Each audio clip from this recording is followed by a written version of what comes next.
Donc, Monsieur Moïse, ça fait quand même déjà 12 ans que je suis au Québec. Le mois de juillet, ça complétait 12 ans que je suis là. Et l'autre jour, je me demandais qu'est-ce qu'effectivement ça m'a aidé à m'intégrer ici à la société québécoise parce que je suis arrivée toute seule, je n'avais pas de famille, je connaissais personne.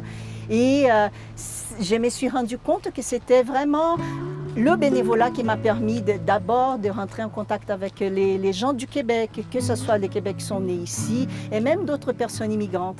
Et vous, comment est-ce que vous avez vécu cette expérience? Est-ce que vous êtes là, j'imagine, depuis longtemps et vous avez eu la chance de faire le bénévolat ou c'était pas comme moi que je le fais encore aujourd'hui?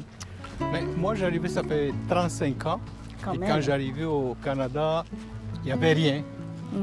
Ils m'ont dit bienvenue au Canada, il n'y avait pas de bénévoles, il n'y avait pas quelqu'un qui m'entourait, de me conseiller et tout ça. Et au fil des années, après que j'ai réussi dans ma vie, j'avais appris qu'il existe CSAI. Donc j'ai commencé comme bénévole et je considérais que comme immigrant, je peux donner à la société, je peux aider des immigrants de s'intégrer rapidement et de prendre connaissance de la société québécoise. Donc c'est ça, j'ai rentré à CSAI. Comme bénévole. Comme bénévole. Donc dans les membres, je suis devenu membre du conseil d'administration. Et maintenant, je suis le président de CSAI.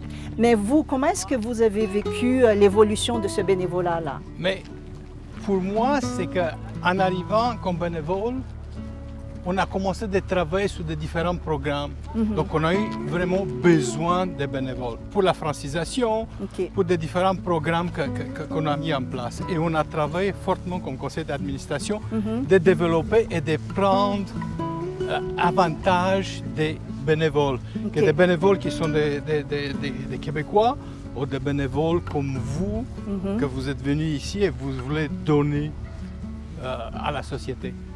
Donc on a travaillé avec ça et aujourd'hui on est fiers, on a réussi dans toutes ces démarches et on a beaucoup de bénévoles qui sont impliqués dans nos programmes et aussi le conseil d'administration est impliqué directement dans le bénévolat. Moi-même je suis dans un programme de jumelage, donc je suis jumelé avec une famille de migrants. OK.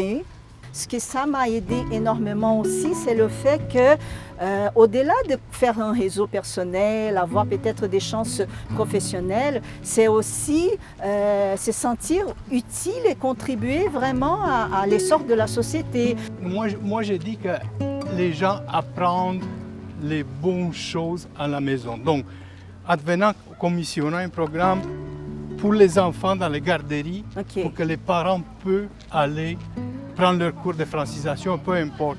C'est des bénévoles qui prennent aussi prendre soin de ces enfants. On essaie de créer la communauté des bénévoles qui aident la communauté des immigrants. À long terme, l'impact du bénévolat, c'est comment ça touche la participation citoyenne aussi. Ça va bien au-delà de venir une fois par semaine, 2 heures par semaine faire du bénévolat. Il y a un grand impact finalement. Il y a un grand... Aussi, ça aide à la communication. Donc, advenant que vous êtes bénévole et vous rencontrez quelqu'un, vous pouvez échanger des opinions, que c'est des opinions politiques, que c'est des opinions sur le marché du travail, que c'est des opinions sur la santé.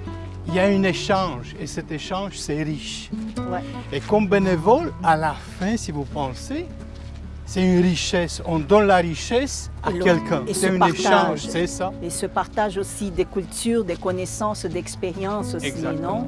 Non?